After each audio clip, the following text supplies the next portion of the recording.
Assalamualaikum anak-anak, gimana kabarnya? Alhamdulillah. Ada yang tidak hadir atau sakit hari ini? Semuanya Alhamdulillah masih diberikan kesehatan. Nah, sebelum memulai pelajaran, Bapak akan mengabsen terlebih dahulu. Hadir semua ya. Nah, ini pertemuan tentang kemajuan pada masa dinasti Abbasiyah. Nah, sebelum kita ke materinya, mari kita berdoa terlebih dahulu. Berdoa mulai. Berdoa selesai. Nah, kita sekarang membahas tentang perkembangan atau kemajuan pada masa dinasti Abbasiyah. Kita berangkat dari sejarahnya dulu anak-anak. Nah, dinasti Abbasiyah ini berkuasa selama 5 abad. Bukan 5 hari ataupun 5 tahun, tetapi 5 abad. Dari tahun 750 sampai 1258 Masehi. Nah, berdirinya dinasti Abbasiyah ini menggantikan dinasti Umayyah yang telah runtuh dan berkuasa selama 92 tahun. Jadi, runtuhnya dinasti Umayyah ini digantikanlah oleh dinasti Abbasiyah. Nah, timbul pertanyaan nih, kenapa dinamakan dinasti Abbasiyah? Jadi, begini anak-anak, dinamakannya dinasti Abbasiyah karena para pendirinya adalah Abbas bin Muthalib, yaitu paman dari Nabi Muhammad SAW. Nah, khalifah yang pertama kali menduduki jabatan adalah Abdul Abbas As-Saffah yang berkuasa dari tahun 750 sampai 753 Masehi. Nah, kemudian siapa saja sih khalifah-khalifah besar pada masa dinasti Abbasiyah? Nah, khalifah-khalifahnya itu yang pertama ada pendirinya yaitu Abu Abbas As-Saffar, Abu Ja'far Al-Mansur, Harun Ar-Rasyid, terus Al-Ma'mun, Al-Mutajim, dan Al-Wathik. Mereka adalah para khalifah yang telah mengantarkan ke puncak atau kepada masa kejayaan dinasti Abbasiyah. Nah, kemajuan dan perkembangan dinasti Abbasiyah yang berkuasa selama 5 abad ini tentunya mengalami perkembangan atau kemajuan yang sangat pesat. Nah, apa saja sih perkembangan dan kemajuan selama dinasti Abbasiyah berkuasa? Selama dinasti Abbasiyah berkuasa, pada masa kejayaannya atau pada masa keemasan dari berdiri hingga masa khalifah terakhir yaitu Al-Wathik,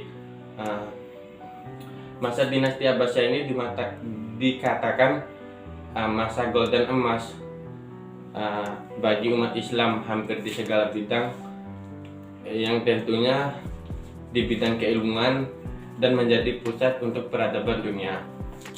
Nah, bukan hanya itu saja anak-anak, pada masa dinasti Abbasiyah kehidupan peradaban Islam sangat maju sehingga pada saat itu dikatakan zaman keemasan Islam.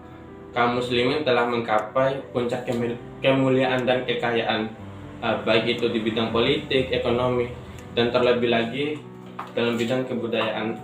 Nah, baik itu ilmu pengetahuan tentang ilmu agama dan ilmu pengetahuan umum mengalami kemajuan yang sangat besar. Nah, sampai di sini bisa dipahami anak-anak? Oke, Bapak lanjutkan ya. Dari kemajuan dan perkembangannya, berbagai ilmu telah lahir pada zaman Daulah Abbasiyah.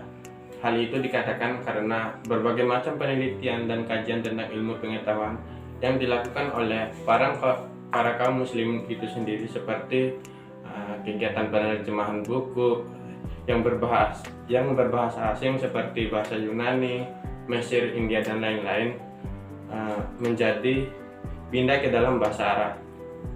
Dan buku-buku itu diterjemahkan antara lain seperti di bidang kedokteran, kimia, ilmu agama, ilmu mantik atau logika, filsafat, ilmu falak, matematika, seni, sejarah, geografi, dan juga ilmu ilmu tafsir, ilmu tasawuf, dan ilmu teologi Islam.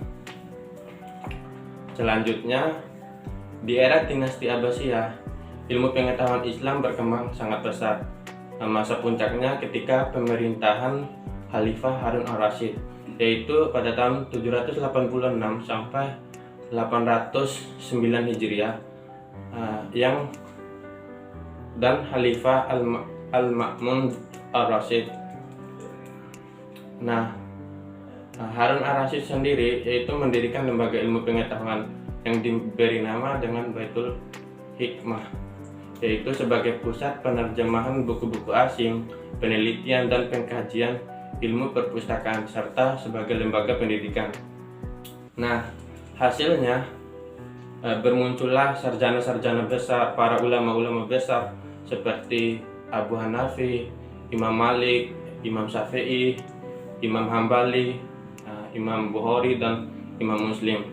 Jadi kesimpulannya di sini, dari semangat memajukan atau mengembangkan ilmu pengetahuan yang ditunjukkan oleh para khalifah terlihat jelas, dan hasilnya penduduk berduyun-duyun mendatangi tempat-tempat menuntut ilmu, sementara para ilmuwan memiliki kedudukan penting dan derajat yang tinggi. Nah, sampai sini ada yang ingin ditanyakan anak-anak? Saya, Pak. Ya, langsung saja. Apa bukti kemajuan pada masa dinasti Abbasiyah? Ya, pertanyaannya yang sangat bagus. Nah, langsung saja Bapak jawab. Kemajuan kebudayaan pada masa dinasti Abbasiyah ditunjukkan dengan kemajuan ilmu pengetahuan dan adanya peninggalan-peninggalan bersejarah seperti berupa istana, masjid, dan bangunan. Jadi bisa dipahami ya anak-anak. Ya, baiklah, dari penjelasan Bapak tadi bisa dipahami anak-anak? Bisa ya, alhamdulillah kalau sudah dimengerti. Jadi kita cukupkan dulu pembelajaran kita pada pagi hari ini. Bila ada kata dan kekurangan yang Bapak sampaikan, Bapak mohon maaf. Wabillahi taufiq wal hidayah. Wassalamualaikum warahmatullahi wabarakatuh.